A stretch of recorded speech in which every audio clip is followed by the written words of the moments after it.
homenagem para a mãe é sempre uma homenagem oportuna, é sempre justa. E hoje nós queremos dar graças a Deus pela vida de todas as mamães. As mães que fazem parte desse ministério, que também não fazem, as que estão presentes, as outras que não puderam vir porque estão viajando ou com alguma enfermidade. Mas nós queremos homenagear a todas vocês. Nós sabemos que o trabalho de uma mãe muitas vezes é exercido no anonimato, muitas vezes não é visto, muitas vezes não é lembrado, muitas vezes não é reconhecido, mas nós precisamos entender que ele é absolutamente necessário para a saúde da família, para a saúde da igreja e também para a saúde da nação. E hoje nós vamos entender, meditar um pouco sobre o valor de uma mãe, porque ninguém mais influencia alguém do que uma mãe, que cuida do seu filho ali desde o ventre, desde o momento da concepção, mas também que está ao seu lado nos primeiros passos de vida, que está cuidando ali desde uma idade muito pequena, desde uma tenra idade, mas também é aquela que nutre o seu filho, não apenas com o leite materno, mas com palavras de bênção, com oração, e que cuida do seu filho com todo o amor e carinho. E a Bíblia está com um repertório riquíssimo de mulheres que foram influentes, de mulheres que foram lembradas, de mães que foram notórias para a história da humanidade. E hoje nós vamos falar aqui sobre duas mães, uma bastante conhecida, outra nem tanto conhecida, nem tanto falada, mas todas elas têm lições para nos ensinar a sermos pessoas melhores. A primeira delas é Ana, uma mulher que não desiste de ser mãe. Se nós analisarmos aqui todo o texto, nós não vamos ter o tempo aqui para ler toda a história, mas aqui em 1 Samuel, quando nós vamos começar aqui, a palavra vai falar sobre um homem chamado Eucana. E no tempo dos juízes, os israelitas estavam vivendo uma situação crítica, pois não havia uma liderança que era temente a Deus. O sacerdócio estava corrompido e o Senhor ele já não se comunicava continuamente com o seu povo. E também, se nós analisarmos a lei de Moisés, ela estava sendo completamente ignorada por aquelas pessoas. Como fez em várias outras ocasiões, Deus ele começou a resolver essa situação enviando um bebê, enviando um filho, uma criança. E os bebês eles são uma forma de Deus anunciar que está ouvindo o clamor do seu povo, que Ele conhece as necessidades do seu povo, que Ele se preocupa com o seu povo e que Ele está trabalhando para que coisas novas venham a acontecer. A chegada de um bebê, assim como para os pais, mas também isso é profético, é algo que está ligado ao reino de Deus, ela traz uma nova vida, traz um novo começo. E os bebês, eles mostram o caminho para o futuro. E a sua concepção e o seu nascimento são milagres que só podem ser operados através de Deus. E para tornar esse acontecimento algo ainda muito mais extraordinário, por diversas vezes Deus ele escolheu mulheres estéreis para gerar filhos. E filhos que impactaram gerações. Quando nós olhamos ali para Isaac, foi Sara que gerou, mas ela era estéril. Se nós olharmos para Jacó e Esaú, quando o Senhor envia esses filhos para Rebeca, José ele também foi enviado para Raquel, e todas essas mães, elas eram estéreis, mas mulheres que geraram filhos, que fizeram a diferença e impactaram gerações. E aqui quando nós analisamos em 1 Samuel, como eu estava falando, havia um homem chamado Eucana, que ele vivia ali em Ramá. Naquele tempo havia casamentos poligâmicos. A palavra diz que Eucana tinha duas mulheres.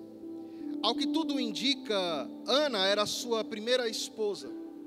Mas quando ele descobre que ela era estéril, ele se casa com Penina, para que ele pudesse ter uma família. Nós não sabemos porque ele não esperou no Senhor para que o Senhor gerasse esse filho, mas a palavra nos diz que ele tinha 2 mulheres. E nenhum casamento poligâmico ele é funcional, mas todos eles são disfuncionais. E nós precisamos entender e ter a convicção de que o plano originário de Deus e que se mantém até hoje é de que o homem ele tenha apenas uma mulher por toda a sua vida. Esse é o plano perfeito de Deus. Então, todos os anos a palavra vai dizer que Eucana levava a sua família até a cidade de Siló para adorar o Senhor. Eles iam até a casa do Senhor e ali eles faziam uma refeição que fazia parte da adoração. Essa visita anual que era feita à casa do Senhor deveria ser um motivo de muita alegria para Ana.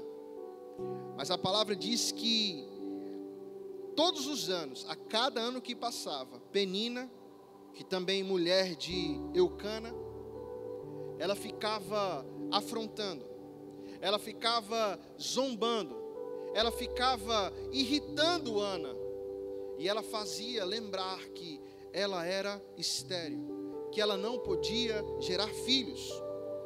E quando nós vamos analisar, o nome de Ana significa uma mulher cheia de graças.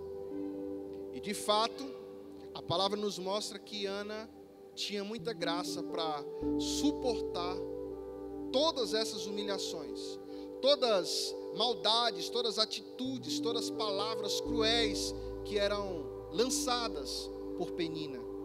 E ela ainda convivia com essa esterilidade que matava ela no coração, na sua alma, e a deixava angustiada.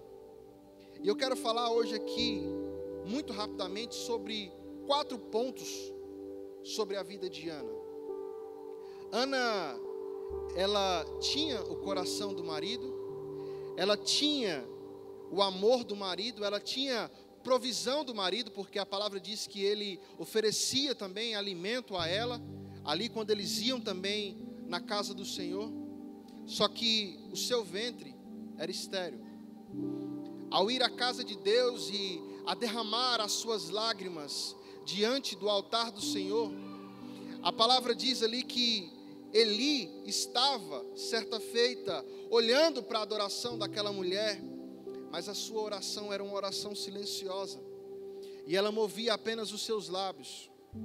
E a palavra diz que Eli olhou para aquilo e falou: essa mulher está embriagada. Ele repreendeu aquela mulher, mas ela estava orando, entregando a sua oração, o seu coração ao Senhor. E quando ela retorna para casa, ela tem ali com muitas dores, muitas lágrimas, muitas injustiças sofridas por parte da sua rival Penina. E ao chegar em casa, ela ainda se depara com um marido que desencorajava ela a viver esse sonho, a realizar esse sonho. Aqui o seu marido diz, a palavra, aqui no versículo de número 8, Eucana, seu marido, lhe perguntava: Ana, por que você está chorando? Por que você está triste? Será que eu não sou melhor para você do que 10 filhos? Mas Ana, ela não desiste do grande sonho que ela tinha de ser mãe, do grande desejo e anseio que ela tinha de gerar um filho. E aqui as coisas e nem mesmo as bênçãos da vida conjugal, nada, absolutamente nada, preenchia o coração de Ana. Nada, absolutamente nada tirava essa vontade, esse desejo de ser mãe. Embora ela fosse uma mulher de oração, ela acreditava que havia essa promessa para ela. Ela entendia que essa promessa iria se cumprir. Mas Ana, ela sabia que somente o Senhor poderia transformar a sua história. Assim como Ele fez na vida de Sara, assim como Ele fez na vida de Raquel. E sem dúvida, essa experiência que Ana vai vivenciar, ajudou ela a transformar-se numa mulher de caráter, uma mulher de fé. E isso lhe motivou a entregar o que tinha de melhor ao Senhor. E é interessante que Ana, ela vai expressar a sua angústia, a sua dor somente ao Senhor. Ela não vai ficar discutindo, se lamentando com Penina, criando rivalidades e intrigas dentro da família.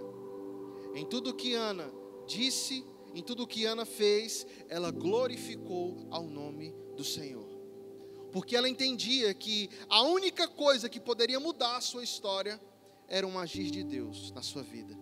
E que nenhuma palavra, que nenhuma discussão seria algo que traria um crescimento na sua história, mas apenas mais sofrimento. Em segundo ponto, nós vamos analisar que Ana é estéril, mas ela ora pelo seu filho antes mesmo dele nascer. Ela tem a fé, ela tem a convicção de que o Senhor, Ele responde à oração, que o Senhor atende ao clamor daqueles que confiam nele, daqueles que esperam nele. E quando nós observamos quantas mães, mesmo sendo férteis, ou mesmo já tendo filhos, não oram pelos seus filhos.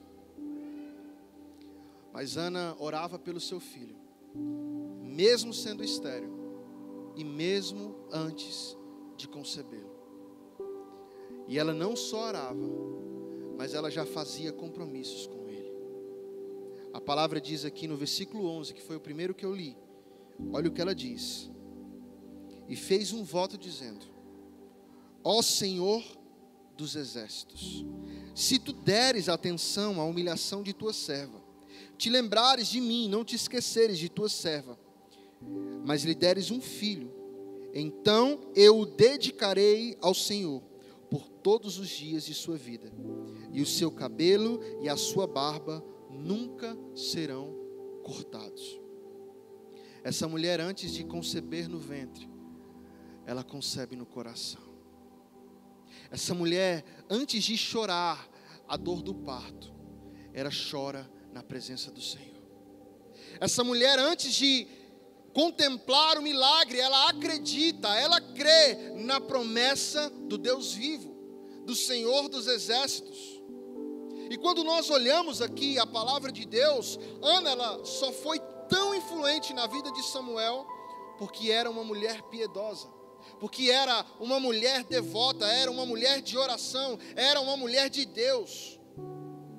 E ela também só foi tão influente porque a sua vida servia de exemplo para o seu filho. E é impressionante como, em termos humanos, o futuro de Israel dependia tanto das orações dessa mulher piedosa.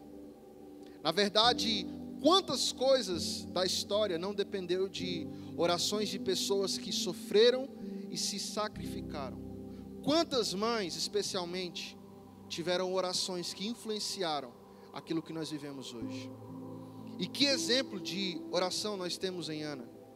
A oração dela nasceu de uma tristeza, de um sofrimento, de uma dor, de uma amargura, de uma angústia, mas apesar de seus sentimentos, ela derramou a sua alma por inteiro na presença do Senhor.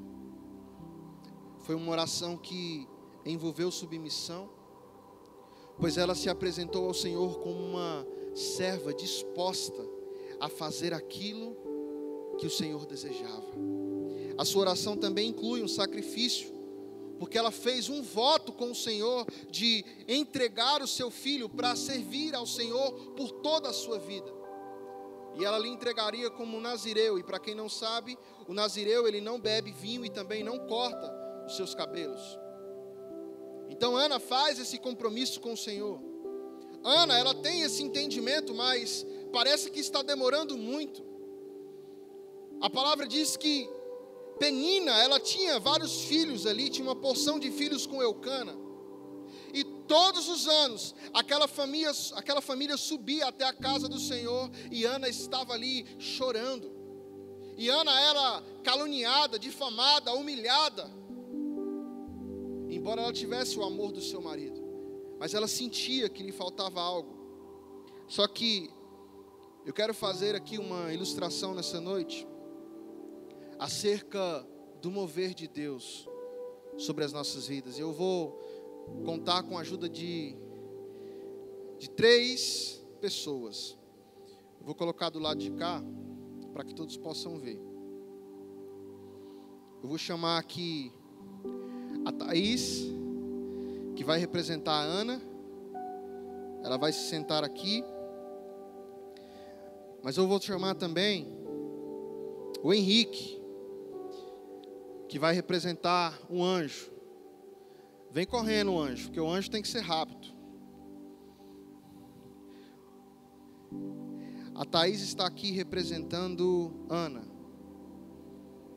aos pés do Senhor,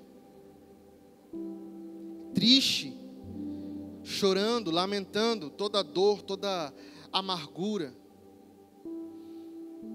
E aqui está um trono, e o anjo está batendo asas. Pega um guardanapo, por favor.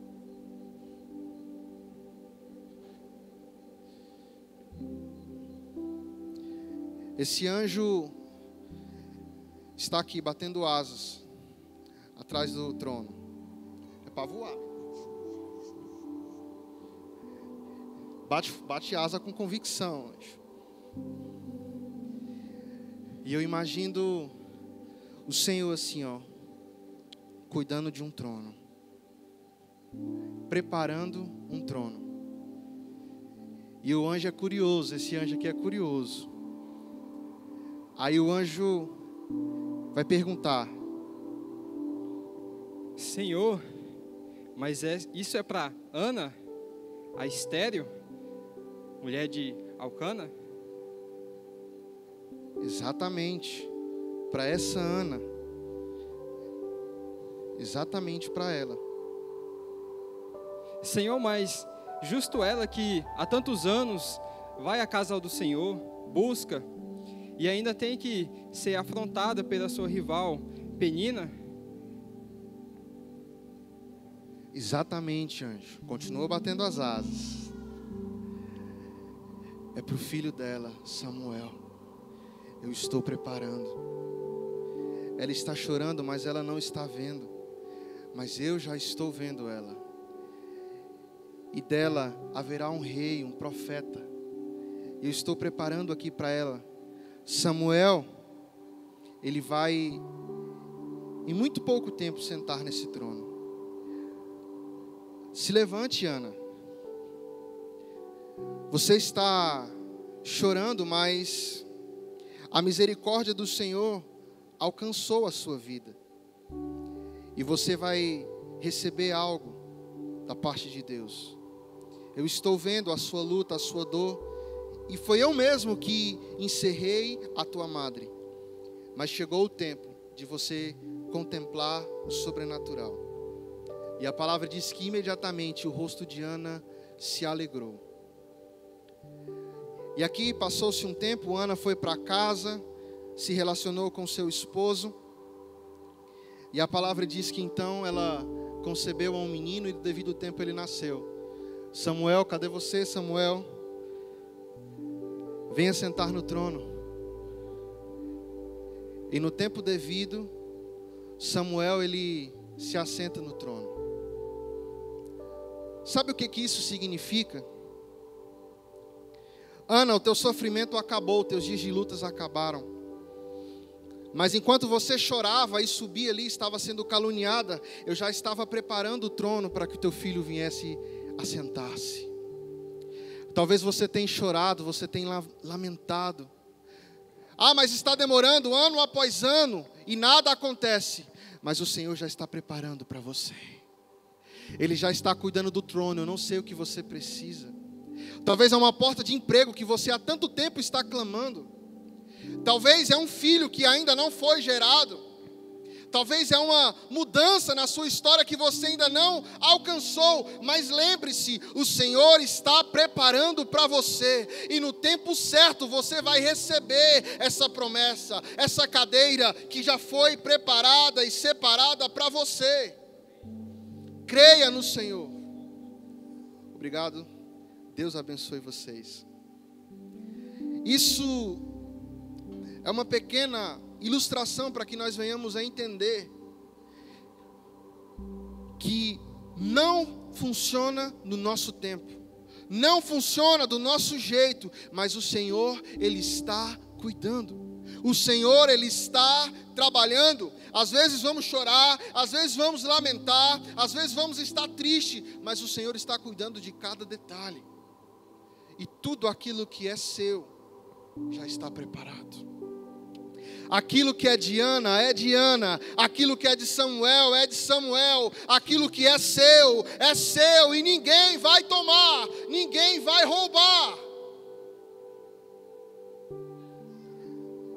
Em terceiro lugar, Ana, ela consagra o seu filho para Deus, antes mesmo dele ser concebido.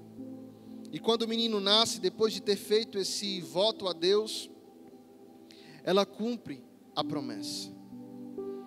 Quando Ana levou o seu filho ali para Eli, ela fez questão de lembrar a ele: olha, eu era aquela mulher que estava aqui orando, chorando, pedindo por um filho. Mas ela estava ali dizendo para Eli assim: e este menino que hoje eu entrego ao Senhor, é a resposta da minha oração. Talvez as pessoas vão duvidar de você. Talvez as pessoas vão precipitar um juízo de valor contra a sua vida, como Eli fez. Mas elas vão reconhecer depois que a resposta da tua oração é uma promessa extraordinária. É algo extraordinário que vai impactar não apenas a sua vida, mas a vida de toda uma geração. Amém? Se nós analisarmos a palavra, as mães elas costumavam desmamar os filhos aos 3 anos de idade. E sem dúvida, durante esses anos preciosos que Ana teve com o seu filho, ela ensinou ele e preparou ele para servir ao Senhor. E aqui eu quero destacar um ponto, principalmente para vocês, queridas mães. Quais são os seus sonhos em relação aos seus filhos? O que você espera dos seus filhos? Nós estamos vivendo em uma geração que o mercado ele é muito disputado. Há uma concorrência muito grande, há uma correria muito grande, há um desespero muito grande. E nós, como pais, sempre queremos o melhor para os nossos filhos. Só que às vezes esse melhor não passa de um melhor aqui para essa terra, para essa vida, para esse mundo, para essa realidade.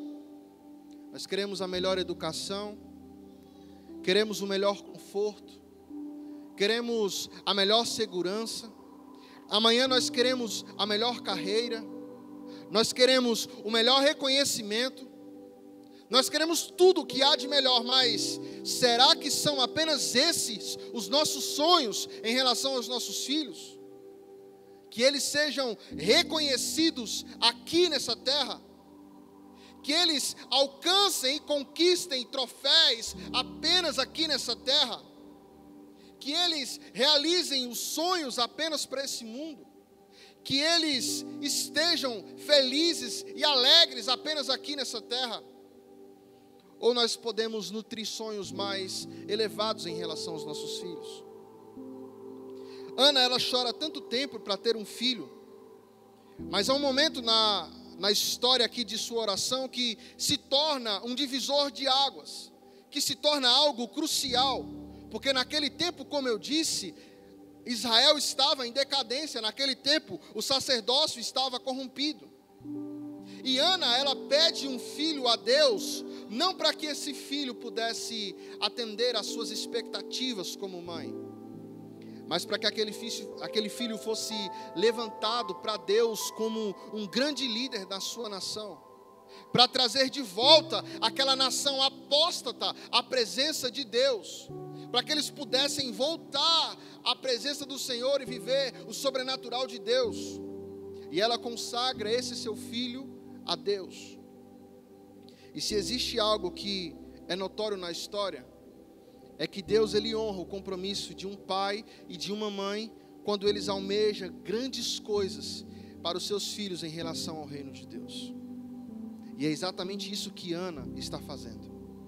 Eu encorajo a você, mãe, que tem os seus filhos, e aquelas que ainda anseiam ter os filhos, ou talvez vocês mães de coração, que ousem a consagrar os seus filhos a Deus, para que eles sejam levantados por Deus nesta geração, para que eles venham ser cheios do Espírito Santo de Deus, para que eles sejam mensageiros das boas novas da salvação, para que eles sejam homens e mulheres que sejam levantados para ajudar nas missões e propagar o Evangelho a toda criatura, para que eles venham de fato dar um suporte missionário para todos aqueles que precisam, para que eles venham fazer a diferença. Ana teve essa coragem, Ana teve essa disposição. E em quarto lugar, Ana, ela compreendeu a soberania de Deus. Tendo em vista o estado precário da vida espiritual de Eli, e até mesmo os caminhos perversos que os seus filhos estavam trilhando, foi preciso que Ana tivesse muita fé, muita convicção em Deus, para deixar um filho de tão pouca idade sobre o cuidado deles. Ela poderia dar boas desculpas, poderia dizer: Senhor, de fato, eu fiz uma promessa, eu consagrei o meu filho a Ti, eu prometi que eu iria lhe entregá-lo, mas Eli já é velho. Os seus filhos são reconhecidos aqui na Bíblia, na palavra, como filhos de Belial. São homens que não possuem honra. Como que eu vou entregar o meu filho de tão pouca idade na mão dessas pessoas? Ou talvez ela poderia dizer: Senhor, mas o sistema religioso está corrompido.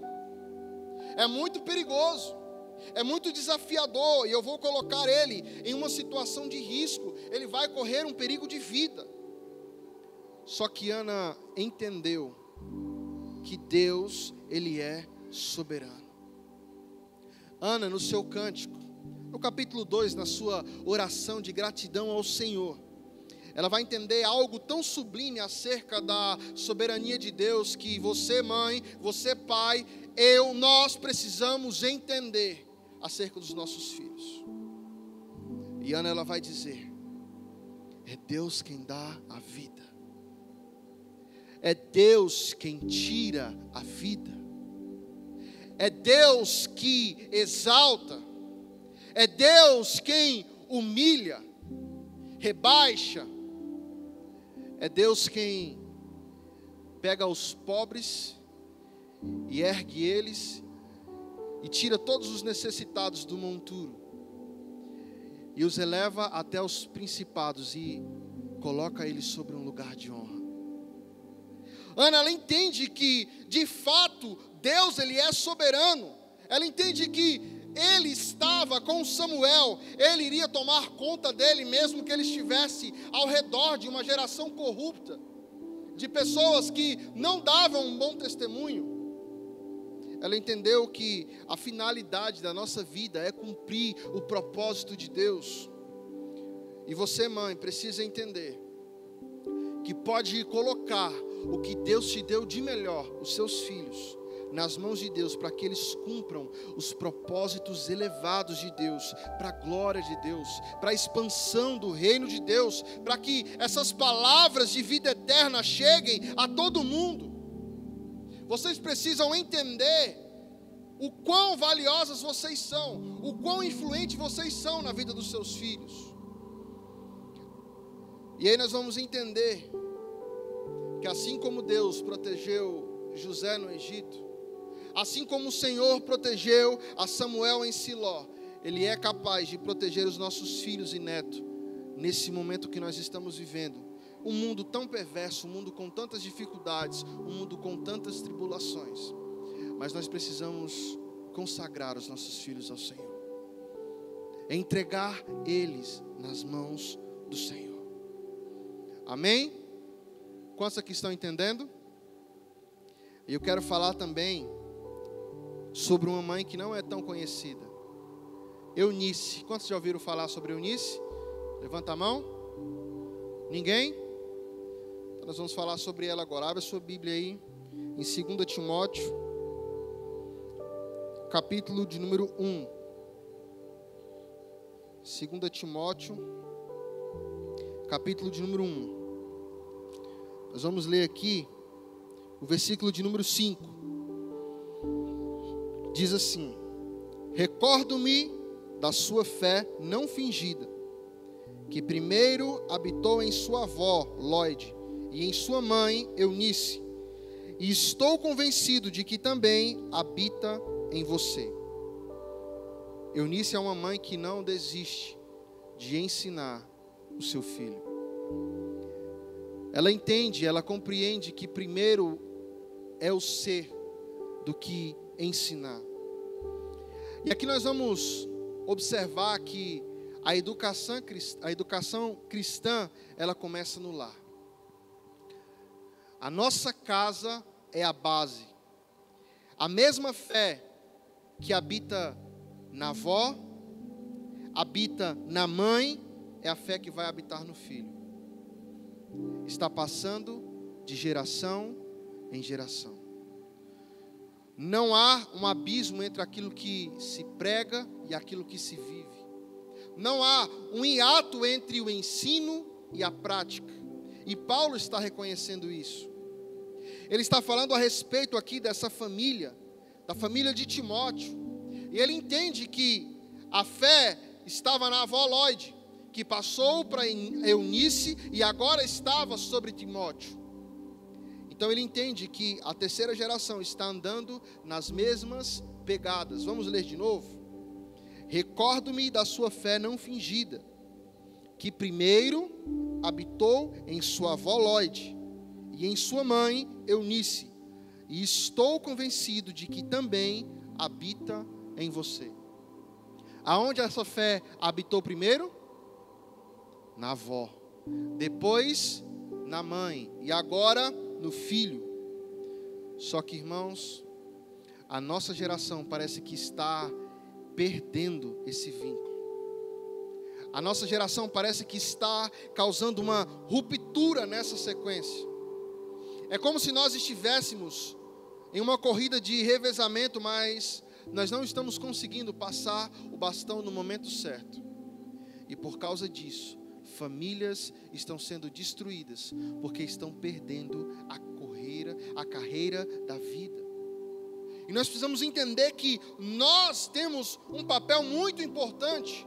As mães têm um papel muito importante, os pais têm um papel muito importante de passar o bastão aos seus filhos, de ensinar os seus filhos, de fortalecer a sua fé. E a Bíblia vai nos ensinar que não tem educação cristã apenas verbal.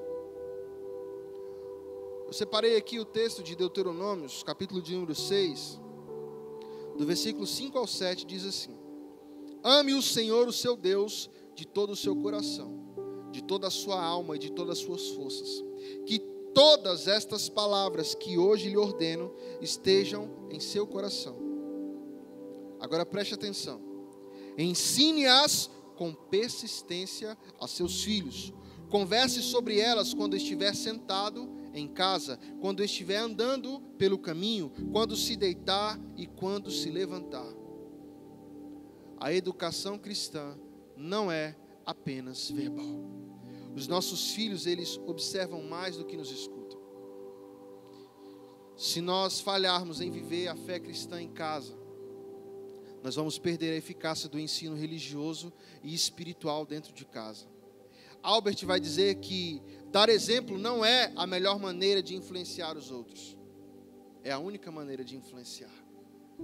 Nós somos como espelho para os nossos filhos. Só que todos nós sabemos que o espelho, para ser útil, não precisa falar. Ele é mudo, mas é eloquente.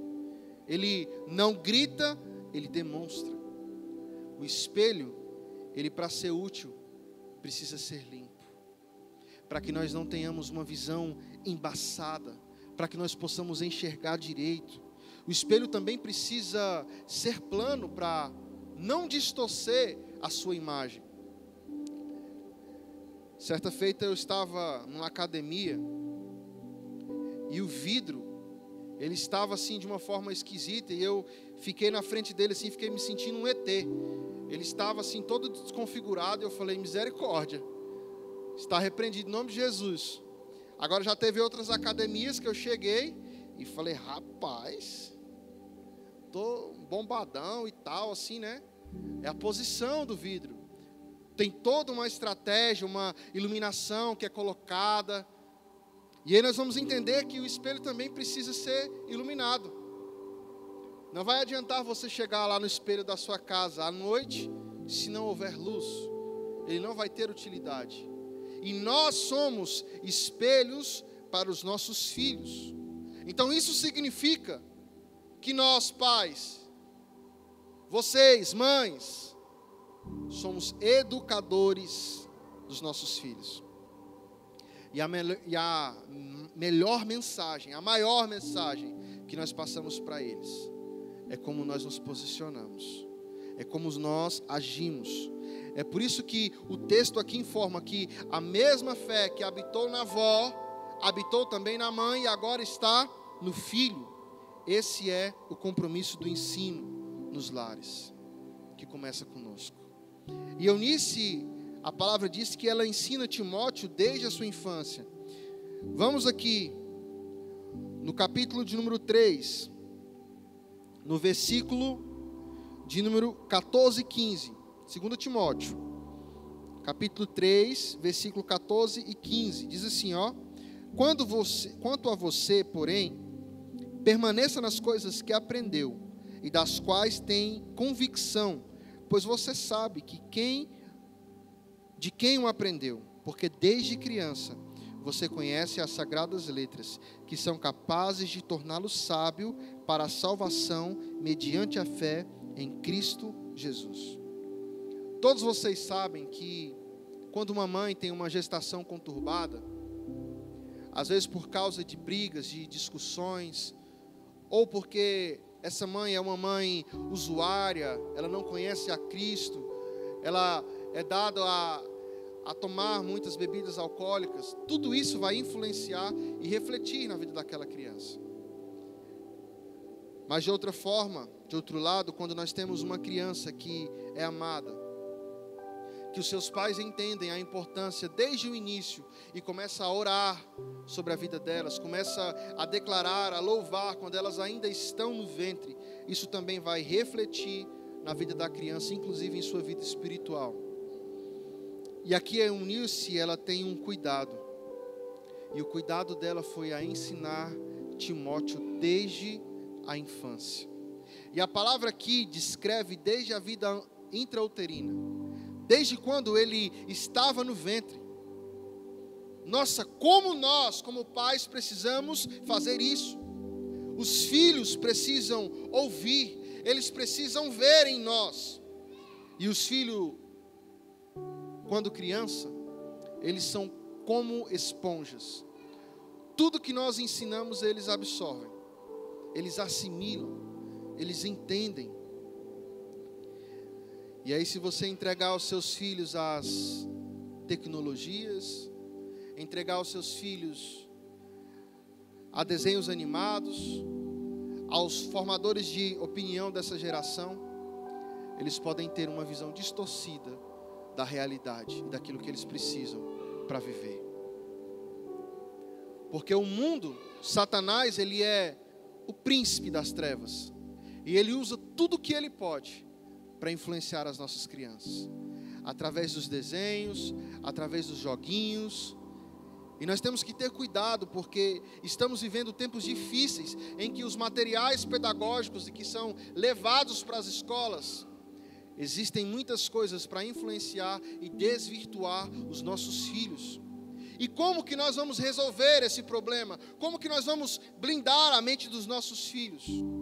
Através do ensino da palavra, através do nosso exemplo de como ser cristão. Então, se você aproveitar esse momento que eles são como uma esponja, e tudo que vocês passam para eles, ele acolhe, e tudo que vocês vivem, eles imitam, você vai instruir os seus filhos, como Timóteo foi instruído, desde a sua infância. Mas a pergunta é, o que foi ensinado para Timóteo? O que Eunice ensinou? Ela ensinou a Bíblia, ela ensinou a palavra de Deus, ela ensinou o caminho da salvação. Vamos para o texto? Versículo 15. Porque desde criança você conhece as sagradas letras, que são capazes de torná-lo sábio, para quê? Para a salvação, mediante a fé em Cristo Jesus. Nós precisamos falar de salvação para os nossos filhos. Alguns pais cometem um erro de pensar que as crianças não estão preparadas para ouvir sobre cruz, sobre morte, sobre redenção. Elas pensam que precisa ser ensinado algo mais light, algo mais leve. Mas não é isso que a Bíblia nos ensina. Se nós olharmos lá em Êxodo, na Páscoa foi sacrificado um cordeiro em cada casa, e foi passado um sangue no batente das portas. E a criançada estava toda lá, vendo aquela cena. E eu meditando nisso, eu imaginei o meu filho estando lá. Pensa num rapaz questionador. Pai, para que esse sangue aí na porta? Por que nós estamos matando esse cordeirinho aqui para passar o sangue na porta? E por que nós vamos comer o que nós não conseguimos comer, nós vamos ter que queimar? Por que nós não podemos quebrar os ossos? Por que tem que ser assado? Por que tem que seguir todo esse ritual, Pai? Por que tem que ser assim? Vocês acham que as crianças lá não estavam questionando? A criançada estava toda lá, vendo todo mundo sacrificando aqueles cordeiros e passando nas portas. Eles estavam questionando. E eu tenho certeza que os pais estavam ensinando a eles o que aquilo significava, porque tudo aquilo apontava para o Messias. Tudo aquilo apontava para a salvação. E as crianças, elas precisam ser ensinadas sobre a salvação. Elas precisam ser ensinadas sobre a vida eterna. Elas precisam ser ensinadas sobre o pecado e a consequência do pecado. Elas precisam ser ensinadas que existe céu e existe inferno. Elas precisam ser ensinadas que Jesus é o nosso guia. Ele é o bom pastor, Ele é o caminho, a verdade e a vida, que Ele é a porta, que Ele é tudo aquilo que nós precisamos para romper em meio às dificuldades, para alcançar aquilo que é eterno. E lá no começo que se ensina sobre isso, é quando são crianças, é quando estão ali sob os nossos cuidados. A igreja, ela vai dar um reforço, a igreja, ela vai dar um suporte. Mas o maior problema hoje dos pais é querer transferir a responsabilidade para a igreja de ensinar o evangelho genuíno para as crianças. Porque a responsabilidade é minha como pai, a responsabilidade é sua como pai, como mãe, de ensinar os seus filhos. Vocês acham que é possível num culto de domingo, em uma única reunião, implantar em nossos filhos a essência do evangelho? É como eu disse, eles vão aprender com as nossas atitudes. Tem muitos pais que vão falar: meu filho, você não pode fazer isso, você não pode mentir, e o pai está mentindo na frente da criança. O pai fala: não pode fazer isso, e o pai faz pior. E aí o filho vai virar e vai falar assim: mas o papai fez, a mamãe fez, por que eu não posso fazer? Para vocês verem como que os filhos, eles são inteligentes e absorvem. Eu falei para o meu filho um dia, eu acredito que ele tinha uns 4, 5 anos de idade, hoje ele tem 7. E eu falei assim: olha filho, não pode passar no semáforo vermelho. E aí um dia eu estava assim avexado, e eu olhei para um lado, para o outro, não tinha ninguém, e eu passei. Ele: pai, você passou no sinal vermelho. Por que você fez isso? Aí ele já começou a me questionar. E ele foi me apertando, e eu falei: não filho, eu fiz errado. Perdoa papai, eu fiz errado, não posso fazer isso. Tentei justificar, mas não tem jeito. Aí eu ensinei para ele: filho, nós não podemos jogar alimento na rua. Não podemos jogar plástico nas ruas. E um dia eu estava num dia muito arrochado para levar ele para a escola. Não tive tempo de comer direito. Peguei uma maçã na geladeira, saí correndo. E aí eu estava com os vidros abertos. Aí passando assim no lugar que tinha um lote bem, bem grande assim. Aí sobrou só aquele talinho da maçã. E eu joguei pelo vidro. Aí ele, pai, aí eu já na hora falei, meu Deus, e agora? Por que o senhor fez isso? Aí eu falei para ele assim, não filho, aqui não sei o que é um lote, aqui só uma maçã. Aí ele, então quando é fruto pode jogar? É para dar árvore e crescer? Aí começou a me apertar.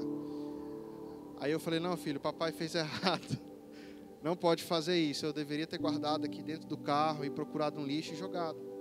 Então os filhos, eles absorvem, eles entendem, mas eles vão estar olhando para ver se você vai fazer o que é certo. Eles vão estar fiscalizando. E nós precisamos ter esse entendimento. E mais do que isso, Eunice, ela tem a plena consciência de que toda a palavra de Deus, ela é inspirada. E ela ensina a palavra de Deus. Não são técnicas de comunicação, não são psicologia moderna, não é ensinamento pedagógico que o mundo quer impor e introduzir nos nossos filhos. Nesse quesito, ela ensina a Bíblia, ela ensina a palavra, ela ensina a salvação. Ela ensina para que ele possa entender que este livro, ele é consistente, ele é coerente, ele é inspirado pelo Espírito Santo de Deus e útil para o ensino. Olha o que diz aqui no versículo 16. Toda a Escritura é inspirada por Deus e útil para o ensino, para a repreensão, para a correção e para a instrução na justiça, para que o homem de Deus seja apto e plenamente preparado para toda boa obra. Aí aqui nós vamos entrar num grande problema. Porque você só pode ensinar aquilo que você sabe. E nós estamos vivendo numa geração que os pais não conhecem Bíblia. Que os pais são analfabetos de Bíblia.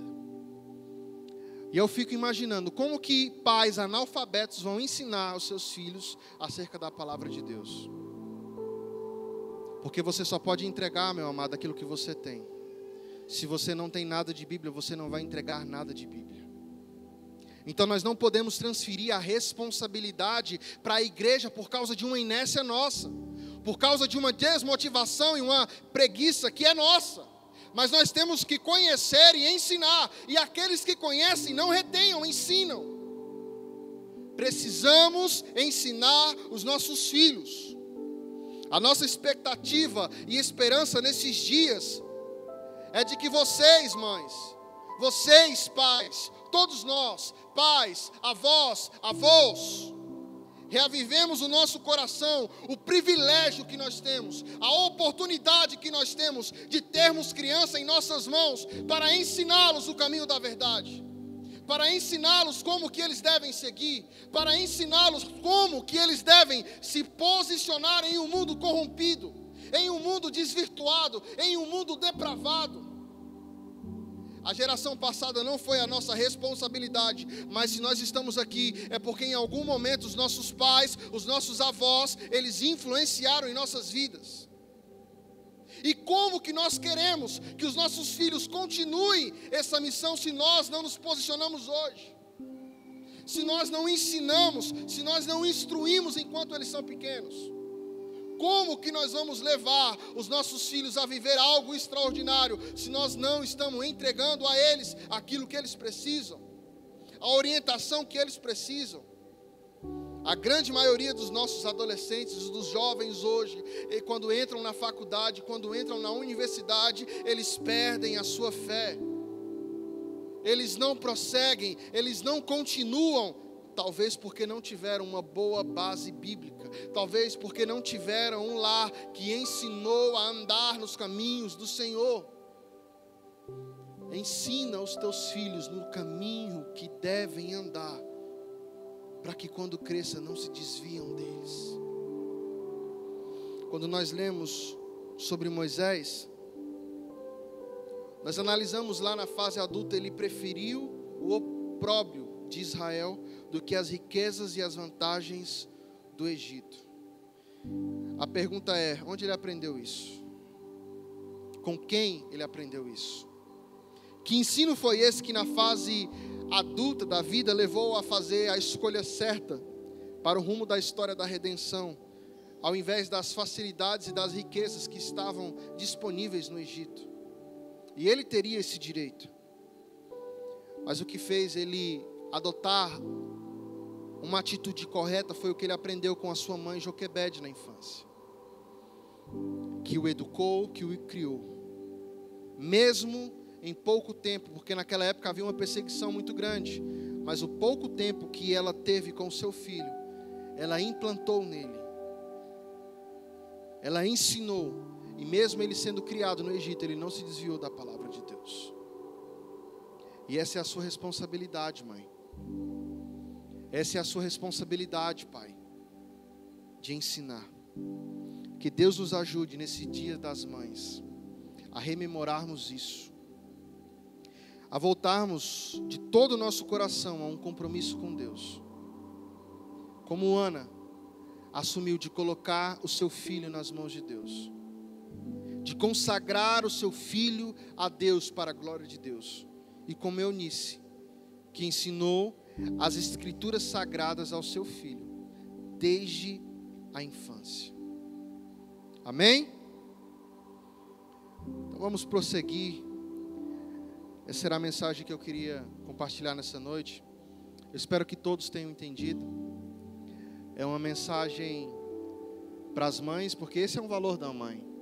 O quanto que ela pode influenciar na vida de um filho. Mas também é o valor de um pai. E nós, quando nos unimos as nossas forças para ensinar os nossos filhos, eles vão viver algo extraordinário. E nós cremos, nós acreditamos que nós vamos viver um novo tempo na ELV em relação aos nossos filhos, aos nossos adolescentes. E nós não vamos parar de incentivá-los à adoração, à oração. Mas nós precisamos da ajuda de vocês. Porque vocês são espelhos. A igreja, ela vai reforçar, ela vai ajudar, mas nós não conseguiremos fazer sozinhos. Nós precisamos de cada mamãe, de cada papai, para incentivar e ensinar os seus filhos a viverem o sobrenatural. Amém?